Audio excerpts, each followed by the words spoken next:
Hi friends, welcome back to my channel Raji Gauthaman. இன்னைக்கு ஒரு அழகான பதிவோட தான் உங்களை நான் சந்திக்க வந்திருக்கேங்க. கனகாம்பரம் பூச்செடி இதை விதையிலிருந்து சுலபமாக எப்படி வளர்க்குறது, அதிக பூக்கள் அறுவடை பண்ண என்னென்ன செய்யலாம் அப்படிங்கிறத தான் இந்த பதிவில் பார்க்க போகிறோங்க. விதையிலிருந்து கனகாம்பரம் வளர்க்குறோம் பார்த்தீங்களா, அதுக்கு நம்மளுக்கு தரமான விதைகள் ஃபஸ்ட்டு கிடைக்கணுங்க. அப்போதான் அது முளைக்கும்.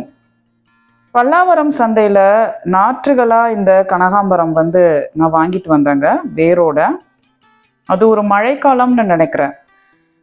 வச்சப்போ அப்படியே தான் சிம்பிளாக அப்படியே உட்காந்துட்டே இருந்தது, மேலே எழும்பவே இல்லை. சரி, இது ஒரு 2 தொட்டியில் இருந்துட்டு போகிறதுல என்ன தப்பு அப்படின்னு நான் அப்படியே விட்டுட்டேன். திடீர்னு இந்த மழை முடிகிற தருவாயில் அதிகப்படியான பூக்கள், விதைகள் வந்தது. சரி, இதை சேகரித்து நம்ம விதையிலிருந்து படிப்படியாக ஒரு பதிவிட்டா நிறைய பேருக்கு யூஸ்ஃபுல்லாக இருக்குமே அப்படின்னு எனக்கு தோணுச்சுங்க. விதைகளை சேகரித்து ஒரு குட்டி தொட்டியில் நாம் மண்ணை தோண்டி புதைச்சோங்க. இந்த கனகாம்பரம் விதை முளைக்கிறதுக்கு சுமாராக 10லிருந்து 15 நாட்கள் ஆகும். காய்கறி விதைகள் மாதிரி 2வது நாள் 3வது நாள் பார்த்துட்டு ஐயோ முளைக்கல அப்படின்னு நம்ம விட்டுறக்கூடாது. 10லிருந்து 15 நாள் வரைக்கும் மண் ஈரப்பதமாகவே இருக்கணும். முடிஞ்சா நிழல்லே வைங்க. முளைச்சி சின்னதாக 2 இலை வரும். இதுக்கு முன்னாடி நான் காமிச்சேன் பார்த்தீங்களா, அந்த ஸ்டேஜுக்கு இருக்கும்போது நீங்கள் பிடுங்கி கூட தனித்தனியாக தொட்டிகளில் வைக்கலாம். எனக்கு 7லிருந்து 8 செடிகள் நல்லா வந்ததை நீங்கள் பார்த்தீங்க. சரி, ஒரே ப்ளூ கலர் கேனில் பெரிய தொட்டியாக நம்ம வச்சிடலாமேன்னு நான் முடிவு பண்ணேங்க. அதனால இந்த ப்ளூ கலர் கேனில் அப்படியே நான் மொத்தமாக வச்சு விட்டுருக்கதை நீங்கள் பார்க்குறீங்க. இதோட இலைகள்லாம் இப்படி செழிப்பாக பச்சைத்தன்மையாக தாங்க இருக்கணும். இல்லைன்னா கனகாம்பரம் செடி நல்லா பூக்கவே பூக்காது. கீழே ஒரு செடி இருக்கு பாருங்க, இது சிவப்பு கனகாம்பரம் விதை எப்படியோ பட்டு அப்படியே நிற்கிதுங்க. ஒரு பூ 2 பூன்னு பூக்கவே இல்லை. இந்த கனகாம்பரம் செடி இருக்கு பார்த்தீங்களா, இதில் வர பெரிய பிரச்சனையே மாவு பூச்சி, இலை சுருட்டல் நோய். அது வராமல் இருக்கணும் அப்படின்னா நீங்கள் விதைகள்ல இருந்து நாற்றுகளாக உருவாக்கி மாற்றி வைக்கும் போதே தரமான மண்கலவையில் இந்த பூச்செடியை வையுங்க. இந்த கனகாம்பரம் ஆரஞ்சு கலரில் வருதுங்க. அதே மாதிரி மஞ்சள் கலர்லேயும் இருக்குது, சிவப்பு கலர்லேயும் இருக்குது. இது நிறைய பூத்தா கார்டன்ல நிறைய நன்மை செய்யும் பூச்சிகள் வருங்க. அதனால நம்மளுக்கு நிறைய காய்கறிகள் அறுவடை தன்னாலேயே கூட நிறைய கிடைக்கும். முக்கியமாக அந்த கத்திரிக்காய்லாம் நம்மளுக்கு பூ உதிருது பார்த்தீங்களா, அந்த மாதிரி பிரச்சனைலாம் வரவே வராது. தரமான மண் கலவை அப்படின்னா செம்மண் இல்லைன்னா உங்கள் தோட்டத்து மண் பாதி பங்கு எடுத்துக்கிட்டு பாதி பங்கு மாட்டுச்சாணமோ ஆட்டுச்சாணமோ சேர்த்துருங்க. ஊருங்களில் கிராமங்கள்லாம் இதை நிலத்துல தாங்க வளர்க்குறாங்க. எவ்வளோ பூக்கள் நான் கை நிறைய அறுவடை எடுத்திருக்கேன் பாருங்க. கிட்டத்தட்ட நீங்கள் பார்த்துட்டு இருக்க இந்த கனகாம்பரம் நான் விதையிலிருந்து செடியாக வளர்த்து இந்த மாதிரி ஒரு 1/2 முழம் பூ அறுவடை எடுக்கிறதுக்கு 3 மாதத்துக்கு மேலே ஆச்சுங்க. 3 மாதத்துக்கு மேலே கண்டிப்பாக ஆயிடுச்சு. ஆனால் 3 மாதத்துக்கு மேலே தான் ஆகும். ஆனால் இது பூக்கள் கொடுக்க ஆரம்பிச்சிருச்சுன்னா ஒரே தொட்டியில் 1 வருடம் கடந்தும் கொடுத்துக்கிட்டே இருக்குங்க. அதுதான் இதோட ஸ்பெஷாலிட்டி. அது என்ன 1 வருடம் அப்படின்னா, வருடம் முழுவதும் இந்த பூ பெங்களூர் ரோஸ் வெரைட்டி இருக்குது பார்த்தீங்களா, அந்த மாதிரி பூத்துக்கிட்டே இருக்கும். இதுக்கு சீசன்லாம் கிடையாது. ஆனால் இந்த வெயில் காலத்தில் இன்னும் அதிகமாக பூக்கும். இது பல்லாவரம் சந்தையிலேருந்து நான் ஃபஸ்ட்டு வாங்கினேன்னு சொன்னேன் பார்த்தீங்களா, அந்த நாற்று தான் இது. கிட்டத்தட்ட இதில் வச்சு இந்த தொட்டியில் 8 மாசமா இருக்கு.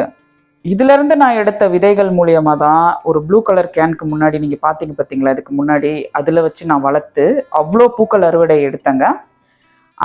விதையை போட்டு செடி பெருசாகி நான் பூக்கள் அறுவடை எடுத்து கட்டவே ஆரம்பிச்சிட்டேன். ஆனாலும் இந்த தொட்டியில் இருக்க அந்த செடி விதைகள் கொடுத்துக்கிட்டு பூக்கள் கொடுத்துக்கிட்டு தான் இருக்கு. எப்போதுமே நீங்கள் டிசம்பர் பூவுக்கு விதை எப்படி தரமாக வரும் பார்த்தீங்களா, அந்த மாதிரி தான் இந்த கனகாம்பரத்துக்கும் நீங்கள் சேகரிச்சு விதை போடணும். ஒன்ஸ் விதையே உருவாகல, இந்த மாதிரி காஞ்சி அங்கங்கே செடிகளில் இருக்குது அப்படின்னா அதை கட் பண்ணி போட்டுருங்க தயவு செஞ்சு. எவ்வளோக்கு எவ்வளோ இந்த மாதிரி நீங்க விதை வராத இந்த காஞ்சி போன குச்சியை கட் பண்ணி போடுறீங்களோ அவ்வளோக்கு அவ்வளோ ஒரே சின்ன தொட்டியில கூட இது பயங்கரமா பூக்குங்க. ஒரு தோட்டத்துல எங்க இருந்தாலுமே இந்த கனகாம்பரத்தை நம்ம கண்டுபிடிச்சிடலாம். ஏன்னா இந்த இலை வந்து அதிகப்படியான பச்சைத்தன்மையா இருக்கும். அதுக்கு மேல ஆரஞ்சு கலர்ல கும்பல் கும்பலா உட்கார்ந்துருக்கிறதுனால ஒரு தனித்துவமா இது வந்து தெரியுங்க. இந்த கனகாம்பரத்தை கதம்பத்துல வச்சு கட்டி பூஜை அறையில அதிகம் பயன்படுத்துறது ரொம்பவே வழக்கங்க. ஆனா இந்த மாதிரி சென்னை மாதிரி மாநகரங்கள்ல கதம்பம் பூலாம் நம்ம பார்க்கவே முடியறதில்ல. முக்கியமா கனகாம்பரம் யாரும் கட்டி விற்கிறவும் இல்லை, அதை வாங்கி யாரும் தலையில வச்சு நான் தலைகளையும் பார்த்ததே இல்லை. ஆனா கிராமங்கள்ல ஒரு பஸ் ஸ்டாண்ட் கிட்ட நின்னாலோ ஒரு பெட்டி கடை கிட்ட நின்னாலோ எங்கேயோ நம்ம நடந்து போகும்போது ஒரு கார்ல எங்கேயோ கிராஸ் பண்ணி போகும்போது ஒரு தெரு வழியா நிறைய வீடுகள்ல இந்த கனகாம்பரத்தை நிலத்துல வளர்க்குறாங்க. அதே மாதிரி நிறைய பெண்களோட தலையிலையும் இதை நம்ம பார்க்க முடியுது. இதுக்கு வாசனையே கிடையாதுங்க. டிசம்பர் பூ மாதிரி இதுக்கு வாசனையே கிடையாது. ஆனா இது பூஜைக்கு உகந்த ஒரு சூப்பரான பூ. இதோட கலரும் ரொம்ப சூப்பர். இதனால பல பயன்கள் மாடி தோட்டத்துக்கு கிடைக்கும். முக்கியமா இந்த காம்பு இருக்கு பார்த்தீங்களா, அந்த பூவோட காம்பு, அது பூ கட்டுறதுக்கு ரொம்பவே வாட்டமா இருக்கும். சில பூவோட காம்பு வந்து கட்டிட்டு இருக்கும் போதே டக்கு டக்குன்னு கட் ஆயிடும். சில முல்லைப்பூ ரகங்கள்லாம் கூட இருக்கு. ஆனா இதோடது வந்து பூக்கள் கட்ட கைக்கு வந்து ஏதுவா இருக்குங்க. இந்த கனகாம்பரத்தை மாலையா தொடுக்கலாம். பூக்கள் கட்டுறதுலயே பல வகை இருக்கு பார்த்தீங்களா, அதுக்கெல்லாம் நம்ம யூஸ் பண்ணலாம். ஸோ அப்படிப்பட்ட இந்த கனகாம்பரம் வந்து தரமான விதையிலிருந்து கிடைச்சா சூப்பரா மாடி தோட்டத்தை அலங்கரிக்குங்க. உங்க கண்களுக்கும் ஒரு சூப்பர் விருந்தா இருக்கும். எங்கேயாச்சும் நீங்க விதைகள் அப்படின்னு வித்தா பார்த்து தரமா வாங்கி மாடி தோட்டத்துல முயற்சி பண்ணுங்க. கனகாம்பரம் செடி இது வரைக்கும் யாரெல்லாம் வளர்த்துருக்கீங்கன்னு அவசியம் கமெண்ட்ல பதிவு பண்ணுங்க, நான் படிச்சு தெரிஞ்சுக்கிறேன். இந்த வீடியோ எப்படி இருந்ததுன்னு சொல்றதோடு மேலும் இது பத்தி பல வித்தியாசமான பூக்கள் வீடியோ மாடி தோட்டம் வீடியோ பார்க்க என்னோட சேனலை சப்ஸ்கிரைப் பண்ணிடுங்க. பெல் ஐக்கான் கிளிக் பண்ணி ஆல்ல போடுங்க. அப்பதான் நான் போடுற வீடியோஸ் உங்களுக்கு நோட்டிஃபிகேஷன்ல வரும்.